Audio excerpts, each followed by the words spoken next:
Kak, nanya dong. Iya, apa? Kakak tahu negara di Asia Timur yang terkenal sama pendidikannya nggak? Kamu pernah dengar hadis ini nggak? Hadis Yang apa? artinya tuntutlah ilmu sampai ke negeri Cina. Pernah? Kenapa tuh? Walaupun hadis ini tidak sahih, tapi dari hadis ini menunjukkan bahwa negeri Cina menjadi tujuan untuk menuntut ilmu. Kenapa tuh Kak sampai ke negeri Cina? Karena peradaban di Cina sudah maju, bahkan sebelum Islam diturunkan oleh Allah. Itu ilmu pengetahuan yang dikuasai oleh bangsa Cina itu matematika. Ini dibuktikan dengan dibangunnya tembok Cina. Dan hebatnya lagi, bangsa matematikawan Cina telah memperhitungkan jarak, besar sudut, dan bahan yang digunakan untuk membangun tembok Cina. Terbangunnya tembok Cina raksasa tentu tidak lepas dari pemerintahan dinasti Cina yang gigih dalam meningkatkan peradabannya. Ini dimulai dari pemerintahan dinasti Shang yang pada saat itu telah membuat sebuah buku dengan yang bernama Zuobi Suanjing yang berisikan tentang astronomi, sifat-sifat segitiga, dan beberapa pecahan. Selanjutnya pada masa dinasti Qin.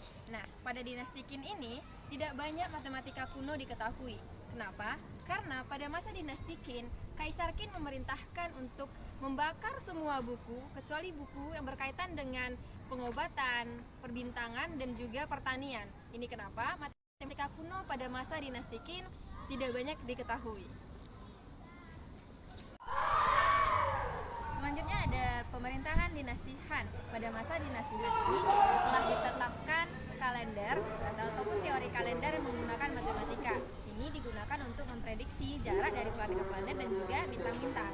Selanjutnya ada pemerintahan dinasti Sui. Nah, pada masa pemerintahan dinasti Sui ini dan juga putranya Zhuge telah menemukan nilai pi yang sebenarnya. Selanjutnya ada dinasti Tang. Pada masa dinasti Tang ini telah ditetapkan mata pelajaran matematika di sekolah-sekolah. Pun pada masa dinasti Song dan juga Yuan yang telah membuktikan segitiga Pascal.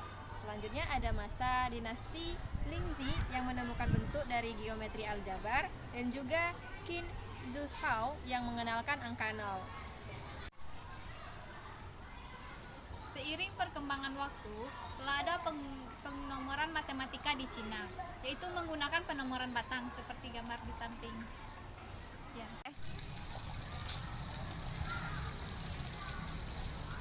Selain itu, ada alat hitung Cina yang disebut dengan abakus.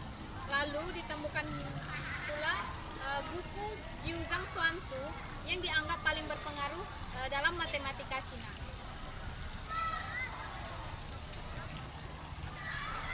I know gold is not enough.